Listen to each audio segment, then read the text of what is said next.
Hello friends, welcome back to Desi in Canada. Today we have a very special guest with us. She's going to talk about some very insightful information that would help new immigrants and first-time home buyers when they are looking to purchase their first property. I have with me Ariana Jalali. She is a realtor in Calgary and area. She's been in the real estate industry for around over 3 years. Yeah, she's also a paralegal. So she has all the insight from the legal side as well as from the real estate side. So we'll be asking her some questions, and hopefully those questions will help you understand when you are ready to make your first purchase or when you're ready to make the decision. In the end of this video, I'll share Ariana's contact information for you guys. So if you want to talk to her, text is a preferred method. So text her or email her and she'll help to answer your questions and help you purchase your first property. Welcome, Ariana. Thank you so much for joining me on this channel, and I'm super excited. The information we're going to talk about today is actually going to help our viewers big time, and I can't wait to dig deep into your brain and ask you some crazy questions. Thank you so much for having me today. It's a pleasure. As you guys all know, my name is Ariana. I am a real estate agent, but also paralegal. I have been in the industry for about 2.5 years now, and we serve a lot of clients from different ethnicities, including Pakistanis, Indians, Arabs, and Afghans. So excellent. I would be happy to answer any of your questions. You speak more than one language? I do.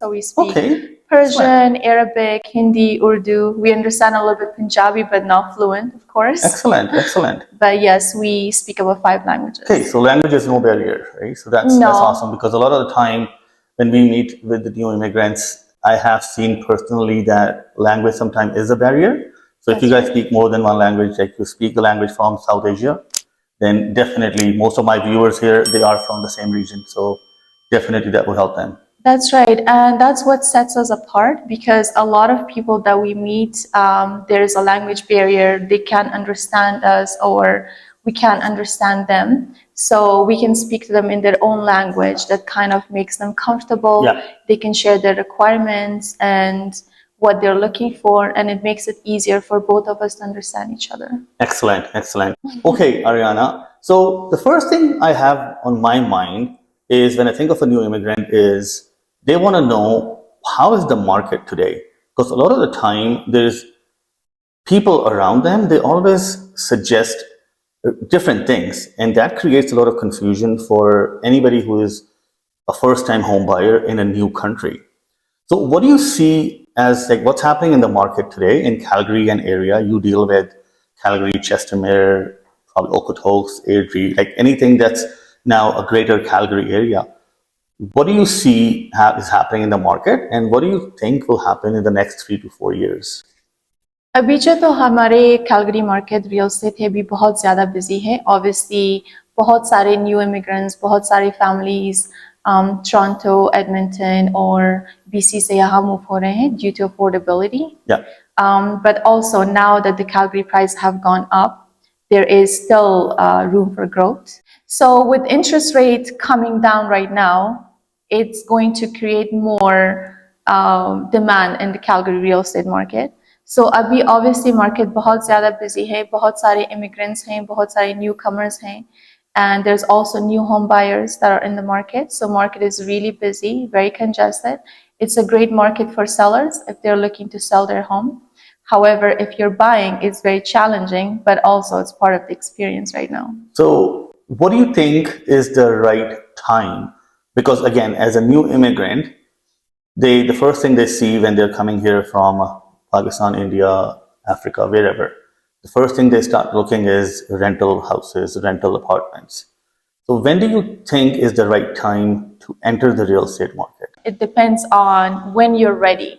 Yeah. So when you're ready, when your finances are in place, that's where you should really get into the market. In terms of the market going up and down, obviously real estate is cyclical. It will always go up and down. However, it depends on you, your requirements, and your personal financial goals on when you're ready. Yeah. So I would say get in the market when you're ready in terms of financially, mentally, and when you're ready to buy a property. So would you say, if I ask you, because you are in the market, you know all these things way better than anyone I know. You and your husband, you guys helped me with my purchase not very long ago, and that experience was amazing. So, in terms of the rents are also going up, right? So, for any new person or for anybody, whether they're new or they are existing Canadian citizens, rent for a two-bedroom apartment right now, when you look at, it's like around $1,800, close to $2,000. You try and rent a condo, that's like $2,500. Houses are going over $3,000 on rent. So for a new immigrant, renting and paying $3,000 if they can afford is a good option, or buying and pay that $3,000 or maybe $3,500 in mortgage is a better option, in your opinion? Honestly, to be very realistic, it's always better to own your own home and paying off your own mortgage rather than when you're renting, you're paying Somebody another else's person's mortgage. Yes. That makes sense. That's But a good it's point. also hard for newcomers to move in here and come up with the down payment. However, there are also programs that the government offers, like first-time homebuyer incentive, provincial grants that they can utilize in terms of Really? Okay. yeah. So there are programs like that. They just have to get in touch with the right agent that can kind of guide them better, understand about the real estate market, the housing market, the neighborhood. They can always save up and take advantage of those programs and get into real estate market and avoid renting, obviously. Excellent. Now it's easier said than done. It's Yeah, a no, lot I harder. understand. Yeah. But again, that's part of the process. They're here to make a living, create a better life for them and their family. So I would 100% say to buy your own home, to pay off your own mortgage rather than paying someone And else's then you're mortgage. paying down the mortgage, so you're kind of increasing your equity in the house. And also, the way the market is moving up right now, hopefully in a year, 2 years' time, you have a decent amount of equity because you entered the market at a time when the price, even though I think they are higher than before, but I see them as they will go even higher from where we are today. That's right. Now, prices will always go higher, especially with the interest rates coming down. It will increase the prices up because we'll have more influx of buyers or buyers that were kind of on the fence to buy. Now they will all jump in the market because of the interest rates are coming down. Excellent. So yes, market will always be higher. It will go higher, down. Now we can't predict, but these are our prediction based on where real estate market will be. So in like the there next is few no years. wrong time to own a property, basically. Honestly, right? no. In real estate, it's always better to buy and wait rather than wait and buy. Now, for people that have bought homes in, let's say, 2020, 2021, now they have built 150, 200K equity on their homes, rather than the ones that are paying right now. The house price are a bit higher than what it was a few years ago. So yes, 100% they are building equity on their property while they're paying off their mortgage. That's a great point. Okay, one of the biggest issue that anybody, whether they're new immigrant or not, when thinking of buying a house is, how do I come up with a down payment? So let's say if we come up with a round number, an average house in Calgary today is around $500,000. A condo is cheaper. Well, let's say we go with condo because the first time home buyer, let's say they want to buy a condo of $300,000. Down payment, 5% is around $15,000 plus legal fees and a few other things. You're looking at close to $20,000, including the closing cost. In your opinion, or maybe in your personal experience, how would a new immigrant save that money if they don't have it already? So the first thing I would suggest is obviously when a lot of new immigrants come into this Canada, they see their neighborhood, they see their relatives, their family members having these I thought flashy you're cars. taking my channel's name, Desi. Never mind. Yeah. Okay. Their flashy cars, they buy good furniture, they buy a lot of expensive things that they can't afford, or they are buying furniture or things Just to like impress that. somebody. Just to impress their community members or their relatives, and they go into financing that takes them into debt. So I would highly suggest to avoid, do not compare your chapter 1 compared to someone else's chapter 10. True. I would say take Great baby point. steps into saving. Put whatever you can after your monthly expenses into budgeting your to buy into your first house. Yeah. Now there are a lot of other expenses that comes in besides the 5% down payment that you require in terms of closing costs, inspections, sometimes there are appraisals. True. Sometimes there are unexpected repairs that needs to be done. So they need to keep these in mind when purchasing a home because it's a big financial step and need to be prepared. So I would highly suggest avoid buying flashy cars in the beginning. I would say buy something that can take you from A to B while putting that money on the side. Because when you're buying a car, the value depreciates. But when you're saving money, putting into real estate, the value appreciates. So I would say save money that way, or pick up some part-time jobs aside from your main job to kind of and I think picking up a side job in today's world is kind of fairly easy. A lot of people I know, they do Uber Eats at night. They drive Uber cab on weekends. They work full time during the week, and they make extra $400, $500, $600 a week just by doing these kind of side jobs. So maybe that's a good idea to delivery so put driver, that money towards your savings. Yeah, and a lot of women from the DC community that I've noticed, they do what they used to do back home instead of offering beauty services from home, offering massage services, cleaning services, babysitting. There are a lot of side hustles that you can pick that can generate you side money aside from your main income that you can use towards your saving up for your first home. Excellent. So, okay, so let me ask you a question. You've been here a long time and you've been in the market with the real estate for a long time. When you bought your first house, how did you save the down payment? So me and my husband, we bought our first home in 2020. It was our first home, and to be very honest, our credit score back then wasn't very good, but we were paying a lot into rent. So we wanted to buy our first house, and we had to pay 20% down. So aside from him having a full-time job, I had to pick up a lot of side jobs in terms of I was offering beauty services, I was offering side work that I used to do, like babysitting, to generate that money. Anything to have some extra cash. That's right. So we did a lot of that, and my husband as well, he used to do Uber. So we picked up side hustles beside our main jobs to save up for the down payment, and that's how we came up. We bought our first property, and now alhamdulillah, after a few years, it has about over 200K equity on it. Excellent. And we are going into Airbnb business and purchasing our investment properties. Excellent. No, that's amazing. Because I remember when I bought my first house, that was a long time ago, but the down payment. So what I did was, my wife and I, we had a budget, right? So we were making, let's say, $5,000 a month.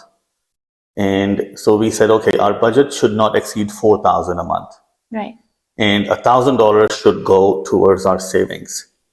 So from our salaries, we were not waiting to spend first and then save.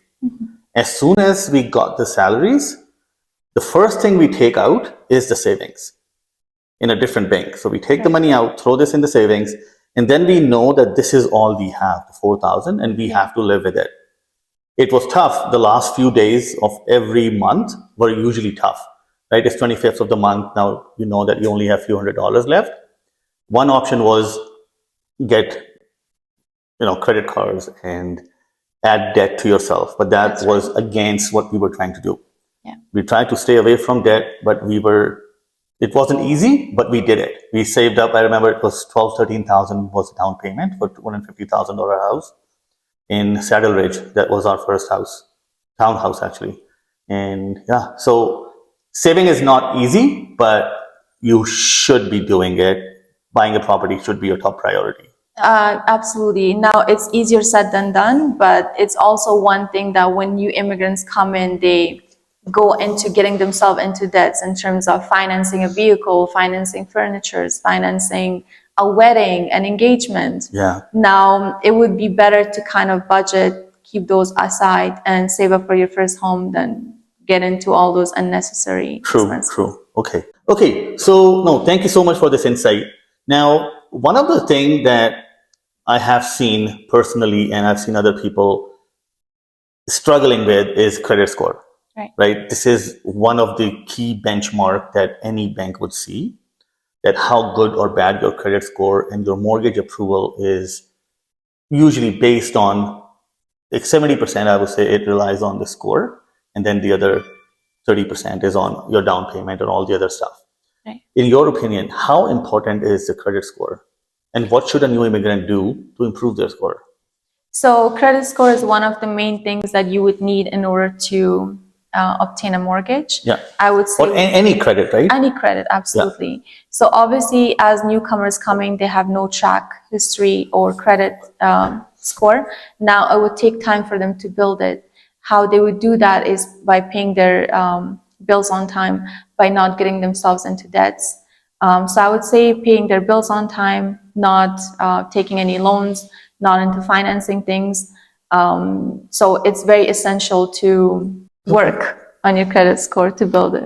It's one of the main elements to obtain a mortgage. So it's essential to maintain your credit score, to build it, pay your bills on time. So in terms of, so if somebody is a new immigrant, building a score takes 6 months to a year's time to show some kind of trend that you're paying back. That's right. Is there any other things that any programs or any options available to new first-time home buyers in Canada that they can use Yes. to kind of offset the credit a bit? Now, when it comes to new immigrants, there are a few banks that they would offer, they would take their consideration into them being new, that they can kind of disregard it, or once they know how long they've been in Canada for, what's been their track in terms of paying their bills, do they have any debts into their name, they can keep those in mind then allowing them a mortgage. So it kind of depends on the bank and the institutes that you're kind of dealing with. That paying back your rent or paying your rent regularly also could, and that's the proof that you can take to your bank. That's right. And show as a proof of you paying a $1,500 mortgage rent payment every month. So anything and everything could play a big part That's right. in that holistic decision. So a new immigrant should not be scared of that, oh, I have to have 700 or 800 score. They have to do a lot of other things right, paying their utility bills in time, paying their rent in time, and all those things could also generate a different kind of personality of that person that That's a bank or any approval or any approving authority would look at. That's right. So when it comes to getting a mortgage, when it comes to new immigrants, there are institutes that they won't go mainly on what they would look for somebody that's been in Canada for more than, let's say, 5-6 years. So they can kind of take into consideration on your rent payments. They can get a letter from their landlord, or if they're big companies, they also report it to Equifax and TransUnion.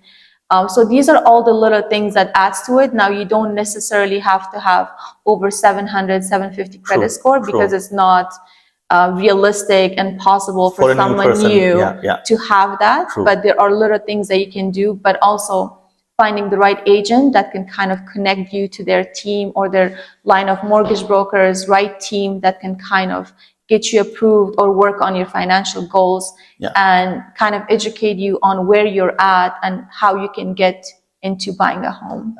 And I think one of the things I would just throw in another personal experience from when I came here, I started to build my credit through a secured MasterCard. Right. Or Visa. I got it from TD. I remember it was $500. I had to invest $500 with TD to get a $500 secure card. So what that did is, and my goal was to spend $500 every month on that card, and then at the end of the month, as soon as I get paid full. I did that for 6 to 8 months, and I mean, this is one of the tricks that I personally use to have a decent score, or at least to have a decent payback history. And then you can always go to the same bank for a mortgage and find I think a good realtor, a good mortgage broker is key, because they have the experience that a new person does not.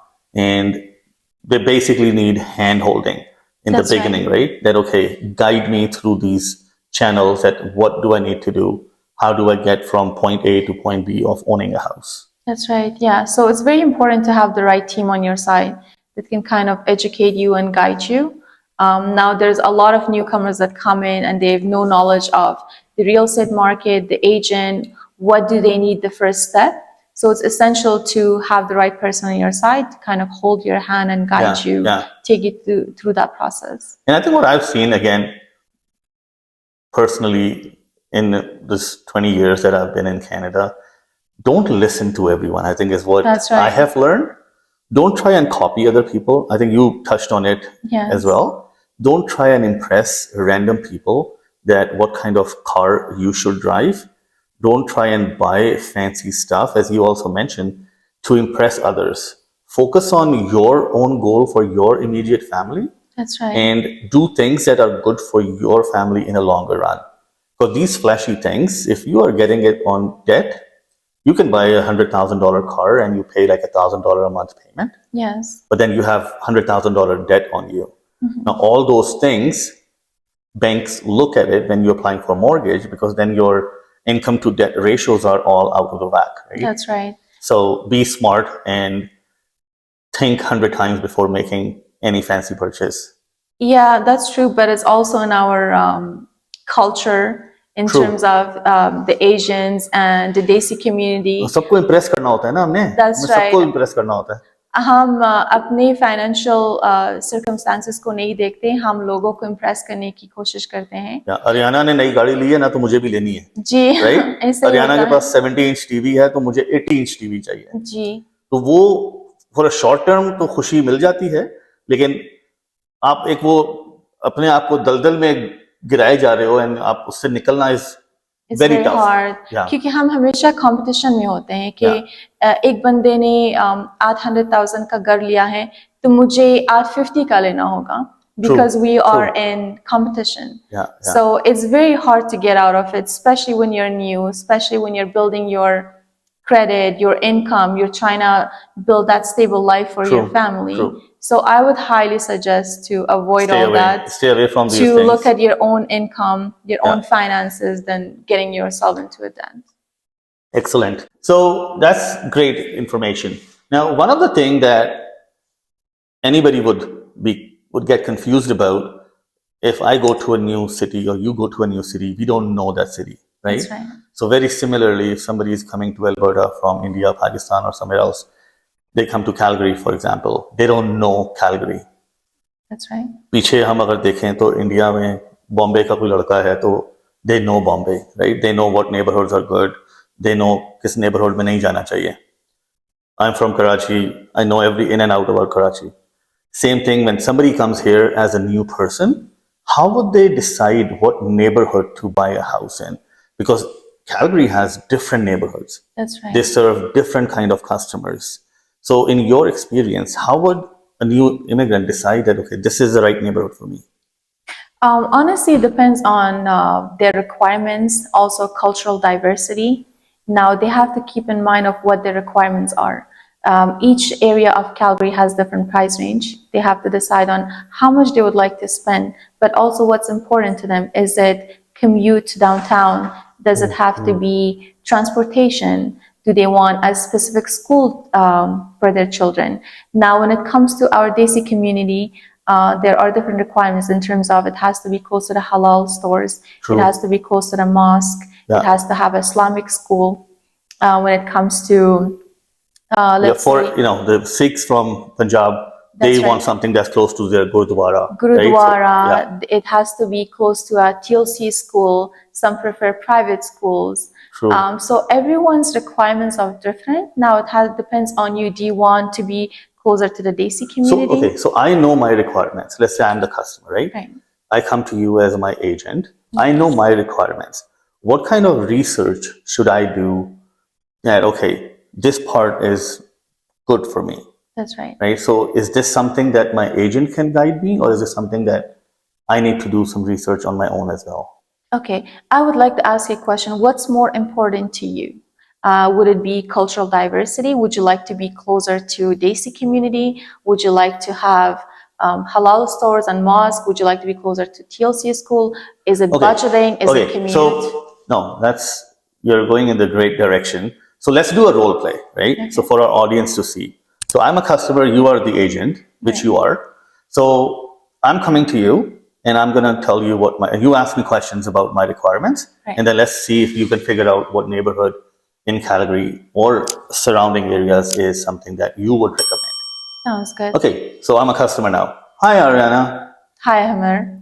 Okay, so we moved here 2 months ago and we have money for down payment, Okay. around $15,000-$20,000.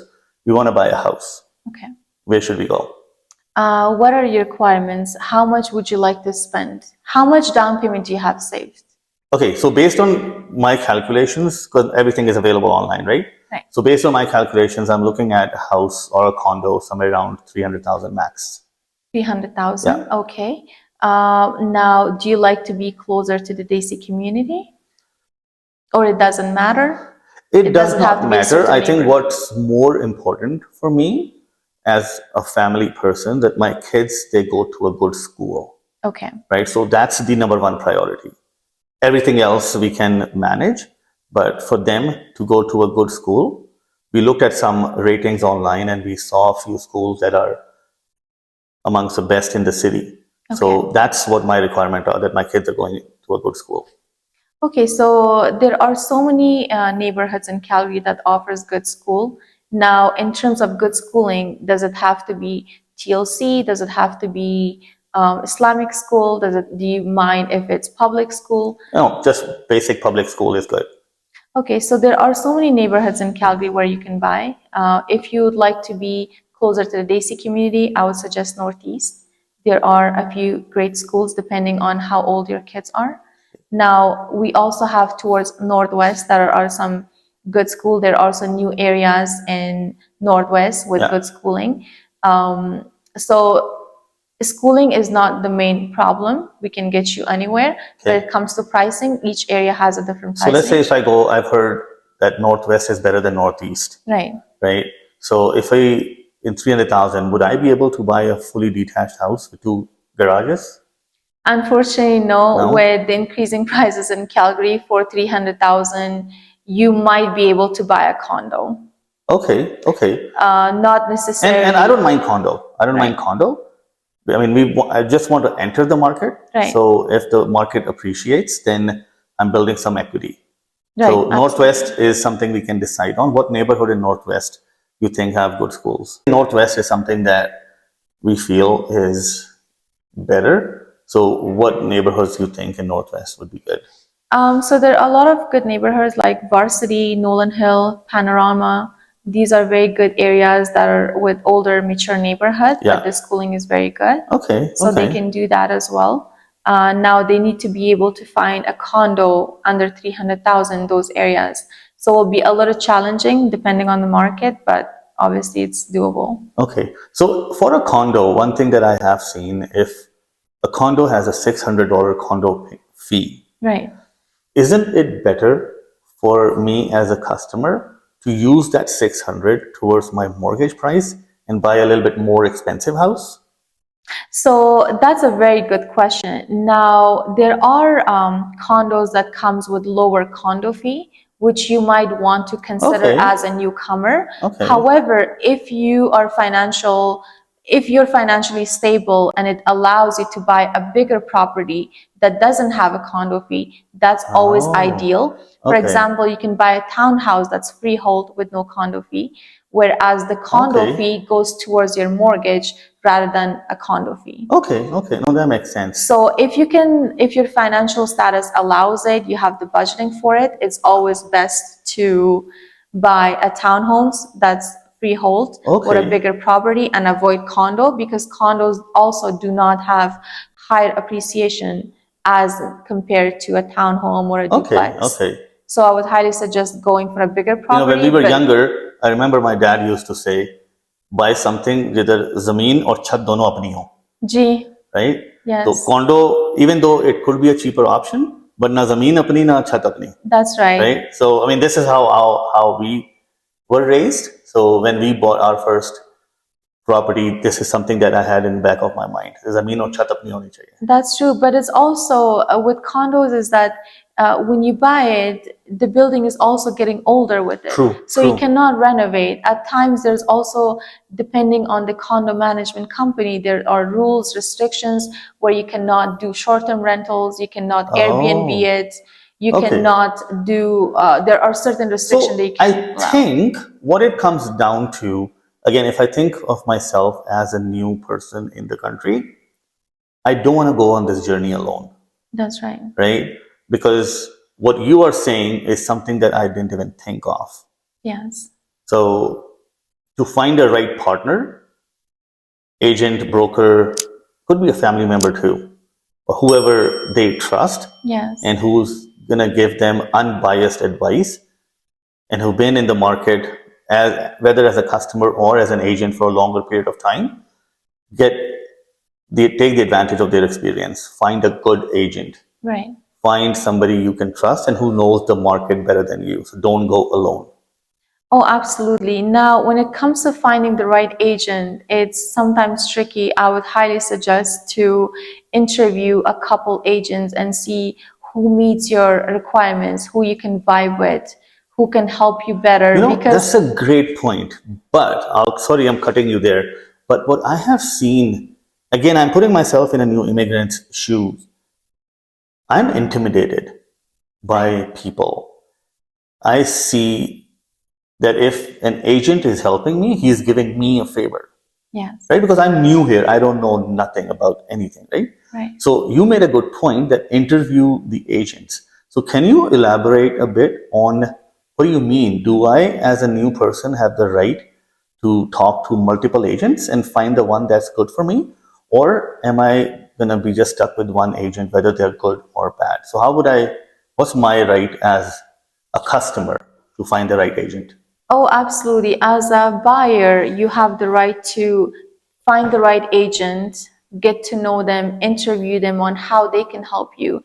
And if they match your requirements, it's a person that you're kind of connecting with in every way. I would say go with that. Do not go with the first person that your family or friends suggests, or you think you're stuck with them. No, you have every right to interview them, to get to know them, to see how long they've been in the market, what's their track record, because there's also always a bad apple. True. We do come across agents that they just want to make a quick sale. And I would like to add a story to that there was a newcomer that they bought a property through an agent. And because they found the property a little cheaper and the agent kind of pushed them to buy it, they did not know that the area and the neighborhood they're buying, it was very high in crime rates. Oh. So later on, once they purchased the property... Yeah, that's important too, right? It was very important. If I have young kids, I want to make sure they live in a neighborhood with zero to no crime. Oh, absolutely. Now, there are a lot of areas in Cali, let's say Forest Lawn, Erin Woods, some old neighborhoods of Southeast that are very high in crime rates. Oh. And the individual and the family that bought the property, it was in Forest Lawn, which is very high in crime rates. It's not safe for families, for kids to even go outside after 9 p.m. There's a lot of illegal activities that happens in that area. And the family later on, they found out, so they're very upset. It was hard to sell the property then. They were stuck there. So it was a very hard situation. Now, this is why it's important to find an agent that meets your requirements and not somebody that just wants to make a quick sale. Okay. So, yeah, guys, talk to her. I'll leave her number at the end of the video. Make sure she's personally used. Her and her husband, they helped me with my purchase. I've recommended them to a lot of people I know. And yeah, they will definitely help you with your journey and suggest what's right for you, not what's right for them. So I think that's another key thing that you want to see when you are finding the right realtor, that they put your requirements first over their commission. And one thing I also want to say is, don't get in pressure if you know somebody who's a realtor. Again, from personal experience, I had a good friend who just became a realtor, and I tried to use him because I wanted to help, and he's a friend, but he sucked. He was bad, right? And then I was under this pressure that how can I say no to him now?